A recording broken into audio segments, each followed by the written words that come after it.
महर्षि वाल्मीकि रामायण के सुंदरकांड में जब हनुमान जी सीता मैया को सारे महलों में, लंका के सारे महलों में ढूंढकर थक गए तथा वो काफ़ी निराश हो गए, तब उन्होंने सोचा कि अब अकेली रावण की अशोक वाटिका ही बची है जिसमें शायद सीता माता के दर्शन हो पाए। तो वे अशोक वाटिका में प्रवेश करते हैं। तो उसका वृत्तांत इस प्रकार से महर्षि वाल्मीकि जी करते हैं।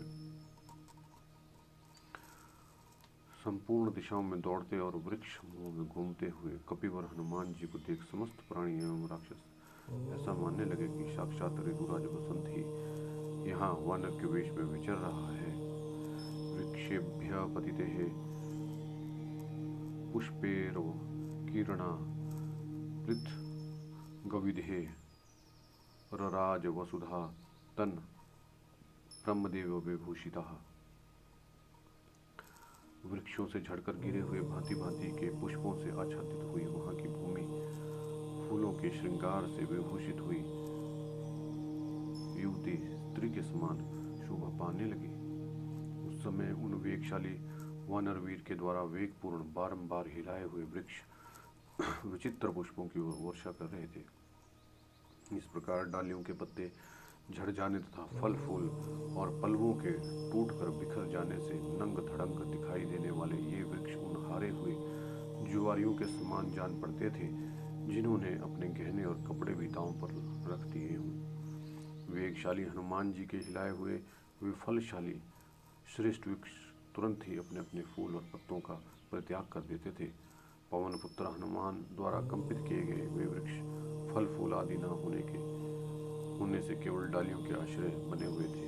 पक्षियों के समुदाय भी उन्हें छोड़कर चल दिए। इस अवस्था में वे सब के सब प्राणी मात्र के लिए अगम्य हो गए। जिसके केश खुल गए हैं, अंगराग मिट गए हैं, सुंदर दंतावली से युक्त अधर सुधा का पान कर लिया गया है तथा जिसके कतिपय अंग नक्षत एवं दंतक्षत से उपलक्षित हो रहे हैं, प्रियतम के उपभोग में आई हुई उस युवती के समान ही उस अशोक वाटिका की भी दशा हो रही थी।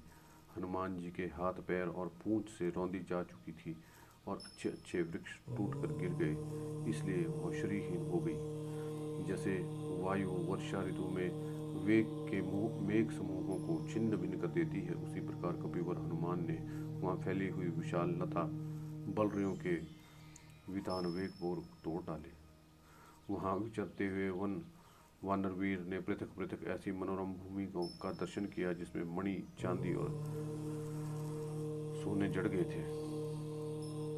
उस वाटिका में उन्होंने जहाँ तहाँ विभिन्न आकारों की बावड़ियाँ देखी। उसमें उत्तम जल से भरी हुई थी, मणिमय सोपानों से युक्त थी। उसके भीतर मोती और मूंगों की बालुकाएं थी। जल के नीचे की फर्श स्फटिक मणि की बनी हुई थी। उन बावड़ियों के तटों पर तरह तरह के विचित्र सुवर्ण में वृक्ष शोभा दे रहे थे। उनमें खिले हुए कमलों के वन चक्रवाकों के जोड़े शोभा पा रहे थे तथा पपीहा हंस और सारसों के कलनाद गूंज रहे थे। अनेकाएक विशाल तटवर्ती वृक्षों से सुशोभित अमृत के समान मधुर जल से पूर्ण सुखदायिनी सरिताएं चारों ओर से उन बावड़ियों का सस्ता संस्कार करती थी। उनके तटों पर सैकड़ों प्रकार की लताएं फैली हुई थी। खिले हुए कल्प वृक्षों ने चारों ओर से घेर रखा था। उनके जल नाना प्रकार की झाड़ियों से ढके हुए थे तथा बीच बीच में खिले हुए कनेर के वृक्ष गवाक्ष की सी शोभा पाते थे। वहाँ कपिश्रेष्ठ हनुमान ने एक मेघ के समान काला और ऊंचे शिखर वाला पर्वत देखा जिसकी चोटियां बड़ी विचित्र थी। उसके चारों ओर दूसरे दूसरे भी भूत से पर्वत शिखर शोभा पा रहे थे। उसमें भूत से पर्वत की गुफाएं थी और पर्वत पर अनेक वृक्ष उगे हुए थे। वह पर्वत संसार भर में सबसे रमणीय था।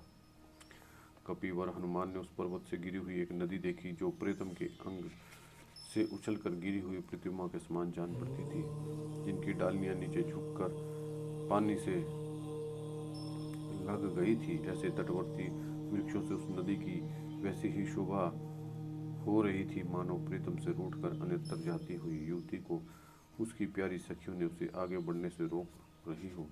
फिर उन महाकवि ने उन वृक्षों की उन डालियों से टकराकर उस नदी के जल के प्रभाव के पीछे की ओर मुड़ गया, मानो प्रसन्न हुई प्रेयसी पुनः प्रीतम की सेवा में उपस्थित हो रही हो। उस पर्वत की से थोड़ी दूर पर कपिश्रेष्ठ पवन पुत्र हनुमान ने बहुत से कमल मंडित सरोवर देखे, जिसमें नाना प्रकार के पक्षी चहचहा रहे थे। उनके सिवा उसमें एक कृत्रिम तालाब भी देखा जो शीतल जल से भरा हुआ था। उसमें श्रेष्ठ मणियों की सीढ़ियां बनी थी और मोतियों की बलुका राशि से सुशोभित था। उस अशोक वाटे में विश्वकर्मा द्वारा बनाए हुए बड़े बड़े महल और कृत्रिम कानन सब और उसकी शोभा बढ़ा रहे थे। नाना प्रकार के मृग समूहों से उसकी विचित्र शोभा हो रही थी। उस वाटिका में विचित्र वन उपवन शोभा दे रहे थे। वहाँ कोई भी वृक्ष थे, वे सब के सब फल फूल देने वाले थे, छत्र की भांति घनी छाया किए रहते थे। उन सभी के नीचे चांदी की और उनके ऊपर सोने की वेदियां बनी हुई थी। तदनंतर महाकवि हनुमान ने एक स्वर्णमयी शिष्पा अशोक का वृक्ष देखा जो बहुत सी लता वितानों और अनगणित पत्तों से व्याप्त था। वह वृक्ष भी सब ओर से स्वर्णमयी वेदिकाओं से घिरा था। इसके सिवा उन्होंने और भी बहुत खुले मैदान, पहाड़ी झरने और अग्नि के समान दीप्तमान स्वर्ण में वृक्ष देखे। उस समय महाकवि हनुमान ने सुमेरु के समान उन वृक्षों की प्रभा के कारण अपने को भी सब ओर से स्वर्ण में ही समझा। वे स्वर्ण में वृक्ष समूह जब वायु के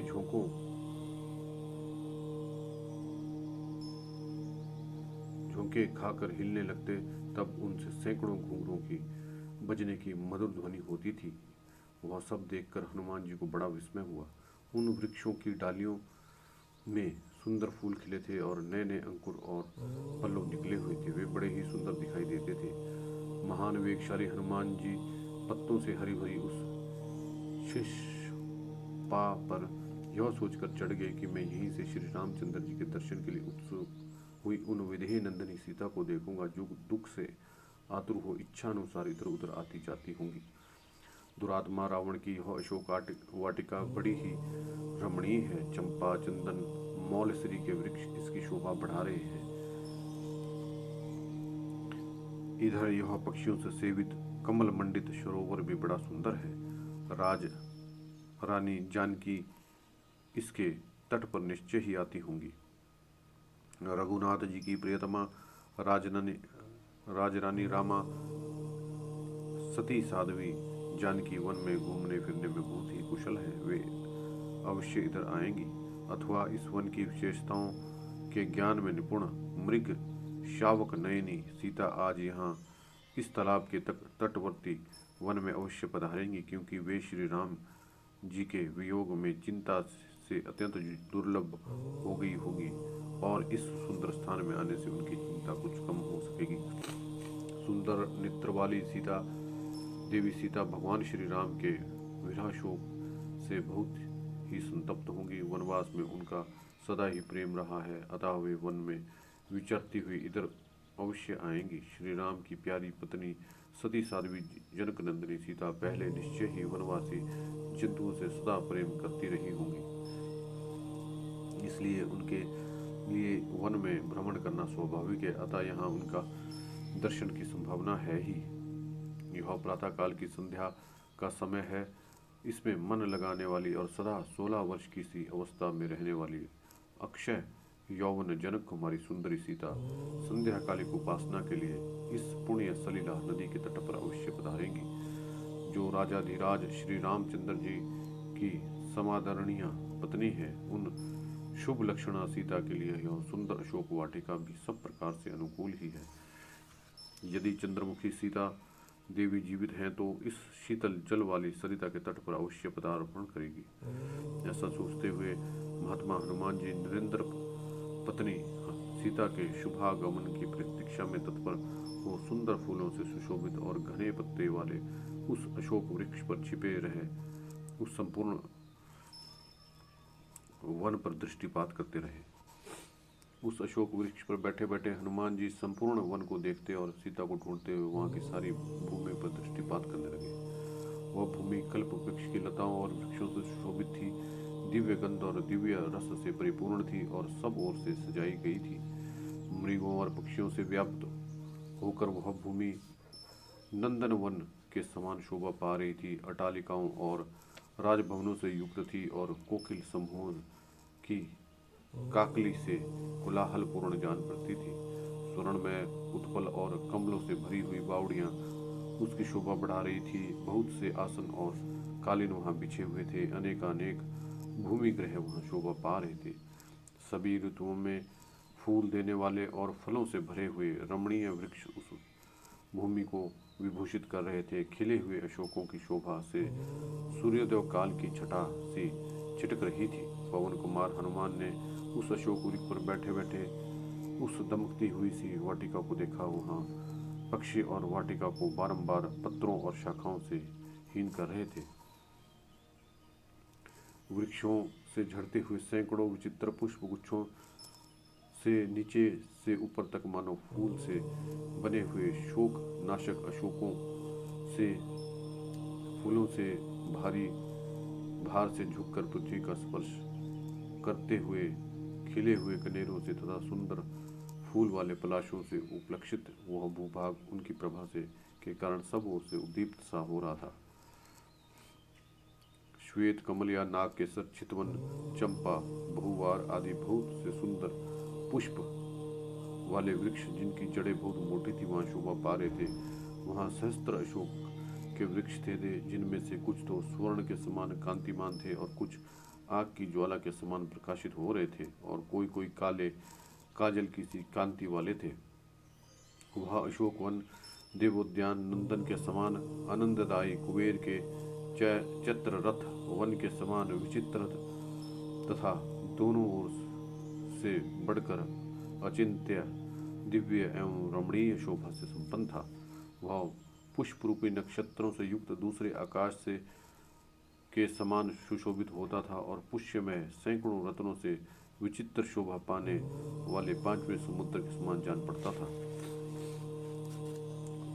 सब ऋतुओं में फूल देने वाले मनोरम गंध युक्त वृक्षों से भरा हुआ तथा भांति भांति के कलरव करने वाले मृगों और पक्षियों से सुशोभित वह उद्यान बड़ा रमणीय प्रतीत होता था। वह अनेक प्रकार के सुगंध का भार वहन करने के कारण पवित्र गंध से युक्त और मनोहर जान पड़ता था। दूसरे गिरिराज गंधमादन के समान उत्तम सुगंध से व्याप्त था। उस अशोक वाटिका में वानर शिरोमणि हनुमान ने थोड़ी दूर पर एक गोलाकार ऊंचा मंदिर देखा जिसके भीतर 1000 खंभे लगे हुए थे। वह मंदिर कैलाश पर्वत के समान श्वेत वर्ण का था। उसमें मूंगे की सीढ़ियां बनी हुई थी, तपाए हुए सोने की वेदियां बनाई गई थी। वह निर्मल प्रसाद अपनी शोभा के लिए से देदीप्यमान हो रहा था। दर्शकों की दृष्टि में चकाचौंध सा पैदा कर देता और बहुत ऊंचा होने के कारण आकाश में रेखा खींचता सा जान पड़ता था। वह चत्य प्रसाद देखने के अनंतर उसकी दृष्टि वहां एक सुंदर स्त्री पर पड़ी जो मलिन वस्त्र धारण किए हुए राक्षसों से घिरी हुई बैठी थी। वह उपवास करने के कारण अत्यंत दुर्बल और दीन दिखाई देती थी और बारंबार सिसक रही थी। शुक्ल पक्ष के आरंभ में चंद्रमा की कला जैसा निर्मल कृष्ण दिखाई देती है वैसी ही वह भी दृष्टिगोचर होती थी। धुंधली सी स्मृति के आधार पर कुछ कुछ पहचाने जाने और रूप से सुंदर प्रभा बिखेर रही थी और धुएं से ढकी हुई अग्नि की ज्वाला के समान जान पड़ती थी। एक ही पीले रंग के पुराने रेशमी वस्त्र से उसका शरीर ढका हुआ था। वह मलिन अलंकार शून्य होने के कारण कमलों से रहित पुष्करणी के समान श्रीहीन दिखाई देती थी। वह तपस्विनी मंगल ग्रह से आक्रांत रोहिणी के समान शोक से पीड़ित, दुख से संतप्त और सर्वथा क्षीणकाय हो रही थी। उपवास से दुर्बल हुई उस दुखिया नारी के मुंह पर आंसू की धारा बह रही थी। वह शोक और चिंता में मगन हो दीन दशा में पड़ी हुई निरंतर दुख में सी डूबी रहती थी। वह अपने प्रियजनों को तो नहीं देख पाती थी। उसकी दृष्टि के समक्ष सदा राक्षसियों का समूह बैठा रहता था। जैसे कोई मृगी और युद्ध से बिछुड़कर कुत्तों के झुंड से घिरा आयु हो, वही दशा भी उसकी हो रही थी। काली नागिन के समान कटी से नीचे तक लटकती हुई एकमात्र काली वेणी के द्वारा उपलक्षित होने वाली वह नारी बादलों के हट जाने पर नीली वन श्रेणी से घिरी हुई पृथ्वी के समान प्रतीत होती थी। वह सुख भोगने के योग्य थी, किंतु दुख से संतप्त हो रही थी।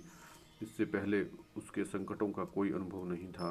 उस विशाल नेत्रों वाली अत्यंत मलिन क्षीणकाय अबला का अवलोकन करके युक्ति युक्त कारणों के द्वारा हनुमान जी ने यह अनुमान किया कि हो ना हो यही सीता है। इच्छानुसार सार रूप धारण करने वाले वह राक्षस जब सीता को हर कर ले जा रहा था, उस दिन जिस रूप में उनका दर्शन हुआ था, कल्याणमयी नारी भी वैसे ही रूप से युक्त दिखाई देती है। देवी सीता का मुख पूर्ण चंद्रमा के समान मनोहर था। उनकी भूमि बहुत ही सुंदर थी। दोनों स्तन मनोहर और गोलाकार थे। वे अपनी अंग कांति से संपूर्ण दिशाओं के अंधकार को दूर किए देती थी। उनके केश काले काले ओष्ठ बिंब फल के समान लाल थे। कटी बहुत ही सुंदर थी। सारे अंग सुडौल और सुगठित थे। कमल नयनी सीता कामदेव की प्रेयसी और रति के समान सुंदरी थी। पूर्ण चंद्रमा की प्रभा के समान सुंदर जगत के लिए प्रिय थी। उनका शरीर बहुत ही सुंदर था। वे नियम परायण तापसी के समान भूमि पर बैठी थी। यद्यपि वे स्वभाव से ही भीरु और चिंता के कारण बारंबार लंबी सांस खींचती थी, तो भी दूसरों के लिए नागिन के समान भयंकर थी।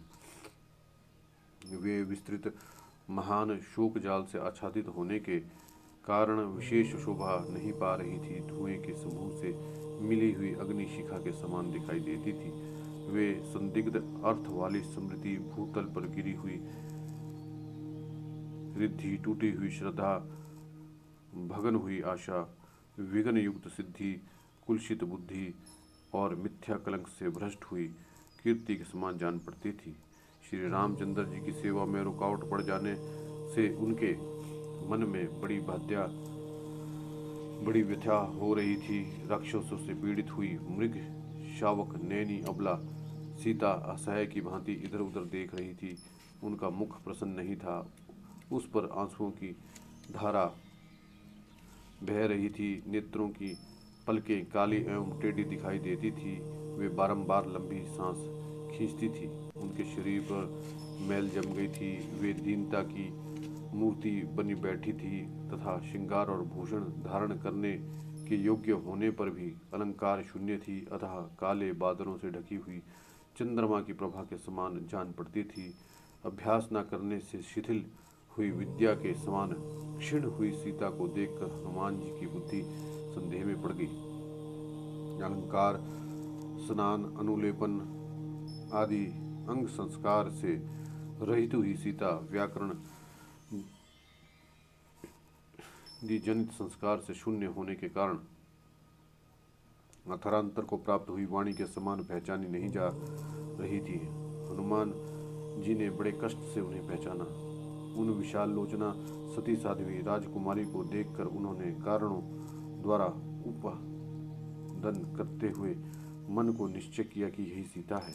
उन दिनों श्री राम जी ने विदेह कुमारी के अंगों में जिन जिन आभूषणों होने की चर्चा की थी, वे ही आभूषण समूह उनके अंगों की शोभा बढ़ा रहे थे। हनुमान जी ने इस बात की ओर लक्ष्य किया।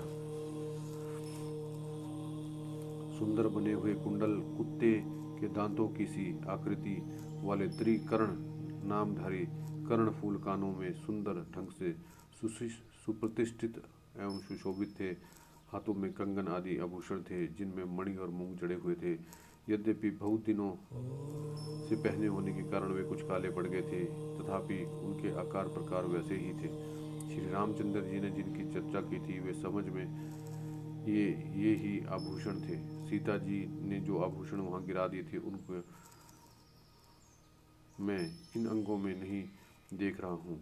इनके जो आभूषण मार्ग में गिराए नहीं गए थे, वे ही दिखाई देते हैं, इसमें संशय नहीं है। उस समय वानरों ने पर्वत पर गिराए हुए स्वर्ण पात्र के समान जो सुंदर पीला वस्त्र और पृथ्वी पर पड़े हुए उत्तम बहुमूल्य बजने वाले आभूषण देखे थे, वे इन्हीं के गिराए हुए थे।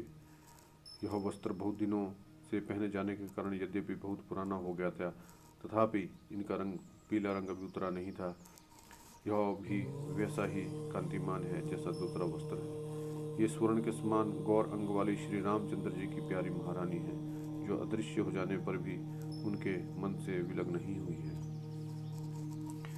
ये वे ही सीता हैं जिनके लिए श्री रामचंद्र जी इस समय जगत में करुणा, दया, शोक, प्रेम इन चारों कारणों से संतप्त होते रहते हैं। एक स्त्री खो गई यह सोचकर उनके हृदय में करुणा भर आती है, वह हमारे आश्रित थी यह सोचकर वे दया से द्रवित हो उठते हैं। मेरी पत्नी ही मुझसे बिछुड़ गई इसका विचार करके वे शोक से व्याकुल हो उठते हैं, और मेरी प्रतिमा मेरे पास नहीं रही ऐसी भावना करके उनके हृदय में प्रेम की वेदना होने लगती है। जैसा अलौकिक रूप श्री राम जी का है तथा जैसा मनोहर रूप एवं अंग प्रत्यंग की सुघड़ता इन देवी सीता में है, इसे देखते हुए कजरारे नेत्रों वाली सीता उन्हीं के योग्य पत्नी है। इन देवी का मन श्री रघुनाथ में और श्री रघुनाथ जी का इनमें मन लगा हुआ है, इसलिए ये और धर्मात्मा श्री राम जीवित हैं। इनके मुहूर्त मात्र जीवन में यही कारण है। इनके बिछुड़ जाने पर भी श्री राम जो अपने शरीर को धारण करते हैं शोक से शिथिल नहीं हो जाते हैं, यह उन्होंने अत्यंत दुष्कर कार्य किया है। इस प्रकार उस अवस्था में सीता का दर्शन पाकर पवन पुत्र हनुमान जी बहुत प्रसन्न हुए। वे मन ही मन भगवान श्री राम जी के पास जा पहुँचे, उनका चिंतन करने लगे तथा सीता जैसी साध्वी को पत्नी रूप पाने से उनके सौभाग्य की भूरी भूरी प्रशंसा करने लगे।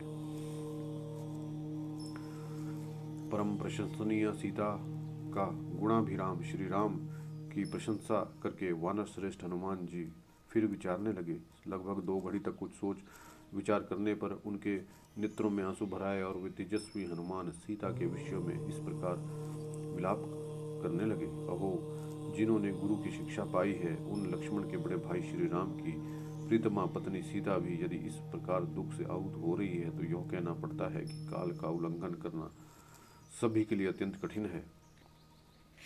जैसे वर्षा ऋतु आने पर भी देवी गंगा अधिक क्षुब्ध नहीं होती, उसी प्रकार श्री राम और बुद्धिमान लक्ष्मण के अमोघ पराक्रम का निश्चित ज्ञान रखने वाली देवी सीता भी शोक से अधिक विचलित नहीं हो रही है। सीता के शील, स्वभाव, अवस्था और बर्ताव श्री राम के समान ही है। उनका कुल भी उन्हीं के तुल्य महान है। अतः रघुनाथ जी विदेही कुमारी सीता के सर्वथा योग्य हैं तथा कजरारे नेत्रों वाली सीता भी उन्हीं के योग्य हैं। नूतन सुवर्ण के समान दीप्तिमयी और लोक कमनीय लक्ष्मी जी के समान शोभामयी श्री सीता को देख हनुमान जी श्री रामचंद्र जी का स्मरण किया और मन ही मन इस प्रकार कहा। इन्हीं विशाल लोचना सीता के लिए भगवान श्री राम ने महाबली बाली का वध किया और रावण के समान पराक्रमी कबंध को भी मार गिराया। इन्हीं के लिए श्री राम ने वन में पराक्रम करके भयानक पराक्रमी राक्षस विराट को भी उसी प्रकार युद्ध में मार डाला जैसे देवराज इंद्र ने शंबरासुर का वध किया था। इन्हीं के कारण आत्मज्ञानी श्री राम ने जनस्थान में अपनी अग्निशिखा के सदृश्य तेजस्वी बाणों द्वारा भयानक कर्म करने वाले 14,000 राक्षसों को काल के काल में भेज दिया और युद्ध में खर, त्रिशिरा और महा तेजस्वी दूषण को भी मार गिराया। वानरों का वह दुर्लभ ऐश्वर्य जो बाली के द्वारा सुरक्षित था, इन्हीं के कारण विश्वविख्यात सुग्रीव को प्राप्त हुआ। इन्हीं विशाल लोचना सीता के लिए मैंने नदों और नदियों के स्वामी श्रीमन समुद्र का उल्लंघन किया और इस लंकापुरी को छान डाला।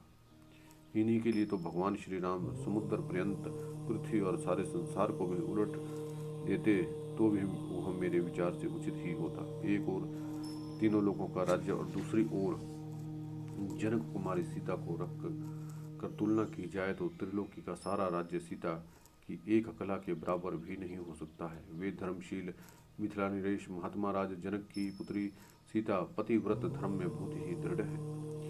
जब हल के मुख से खेत जोता जा रहा था, उस समय ये पृथ्वी को फाड़कर कमल के पराग से की भांति क्यारी की सुंदर धूलों से लिपटी हुई प्रकट हुई थी।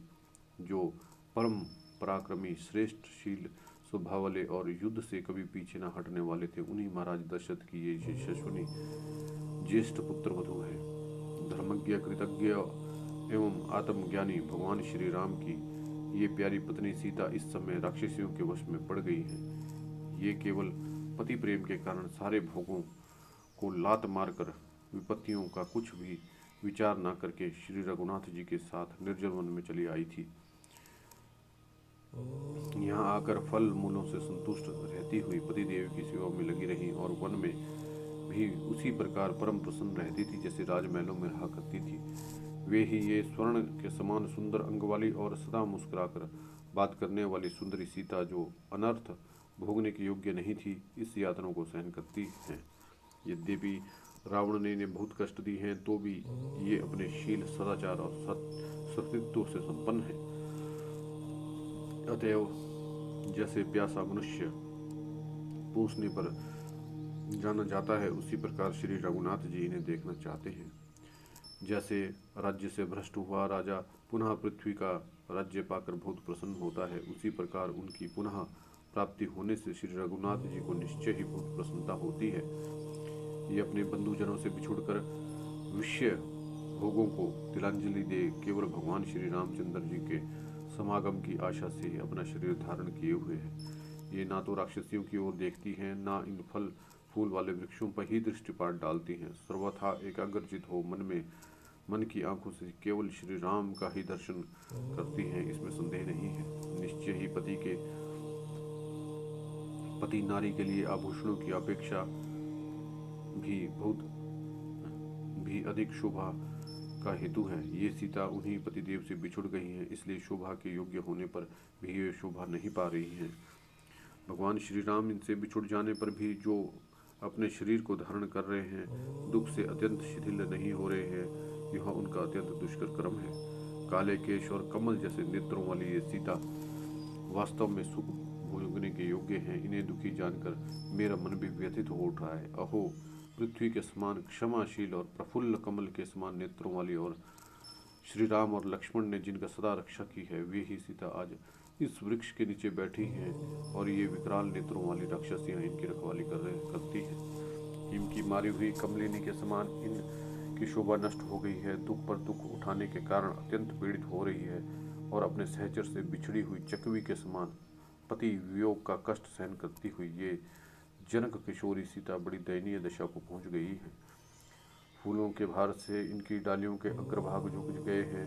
वे अशोक वृक्ष के समान सीता देवी के लिए अत्यंत शोक उत्पन्न कर रहे हैं तथा शिशिर का अंत हो जाने से वसंत की रात में उदित हुई शीतल किरणों वाले चंद्रदेव भी इनके लिए अनेक सहस्त्र किरणों से प्रकाशित होने वाले सूर्यदेव की भांति संताप दे रहे हैं।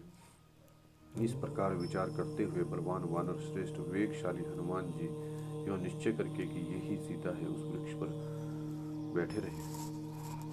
तदनंतर वह दिन बीतने के पश्चात कुमुद समूह के समान श्वेत वर्ण वाले निर्मल रूप से उदित हुए चंद्रदेव स्वच्छ आकाश में कुछ ऊपर चढ़ा है। उस समय ऐसा जान पड़ता था मानो कोई हंस किसी नील जल राशि में तैर रहा हो।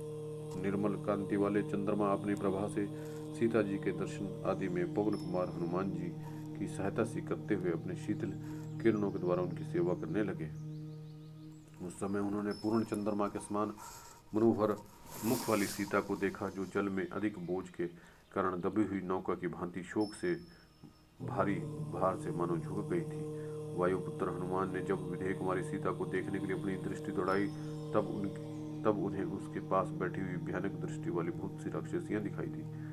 उनमें से किसी की एक आंख थी तो दूसरी की एक कान।